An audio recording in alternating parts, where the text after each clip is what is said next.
მიხეილ სირაძე 7 წლის. სწავლობ ჭარნალის სკოლაში. მე მიყვარს ფეხბურთი და ცეკვა. უფრო რა თქმა უნდა მიყვარს ფეხბურთი. უკვე 1 წელია თამაშობ ერთ ჯორჯიაში. ჩემი მწვრთნელი კახამასწავლებელი. ძალიან მხიარულია და მეგობრული. მე ვთამაშობ ცენტრში შეტევაში. ძალიან მიყვარს გოლების გატანა. ჩემს კარიერაში გავიტანე 5 გოლი. 1 გოლი გამომივიდა ყველაზე ლამაზი. წვედი დავარტყიშორიდან კახამასწავლებელი კარებში იდგა 1 გოლი გავუტანე. მე გოლი გამაკ ასე ავნიშნავ. მე მაგ ძალიან ძლიერი დარტყმა. გამოსასწორებელი მაქვს მატაობა. ჩემი საყვარელი ფეხბურთელი არის ბაპი.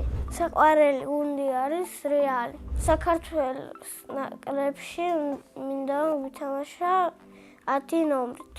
6 წელს რომ გავხდი გადავწყვიტე ფეხბურთელობა. იქამდე მინდა გამოსულიყავი სპაიდერმენი. მე ძალიან მიყვარს ჩემი სკოლა. ყავს ძალიან კარგი კლასელები და კარგი მასწავლებელი.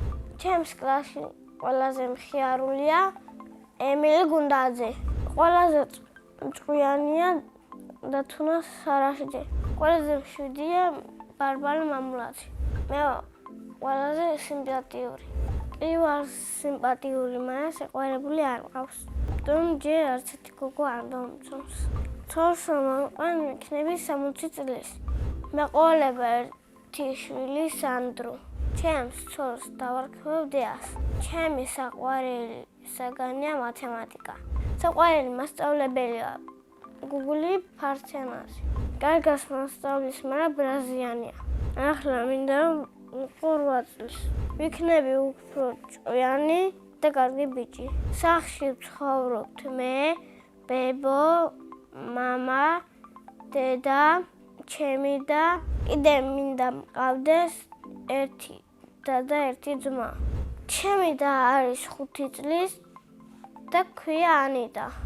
ის არის ჩერკი და უცინარი გოგო. ანიტა გაიზრდება გახდება მოცეკვავი. მამიკო არის ჭკვიანი და მხიარო. დედიკო არის ლამაზი და თბილი. მე მყავს ყველაზე კარგი მშობლები. სამოგზაუროდ მინდა წავიდე იაპონიაში. წინა ბავშვმა დამტოვა კითხვა, რომელი სუპერძალა მინდა მქონდეს. მე მინდა მქონდეს ისრაფის ძალა. შემდეგ ბავშვს ვუტოვებ კითხვას, რა შუქარი გავხარდება. მე მაგალითად გამიხარდება ბუჩები. ბედნიერება არის ფეხბურთის თამაში და დედიკოს ჩახუტება. მე ვარ ბედნიერი ადამიანი. ახლა დავიღალე და უნდა დავიდე. მადლობა ყურადღებისთვის.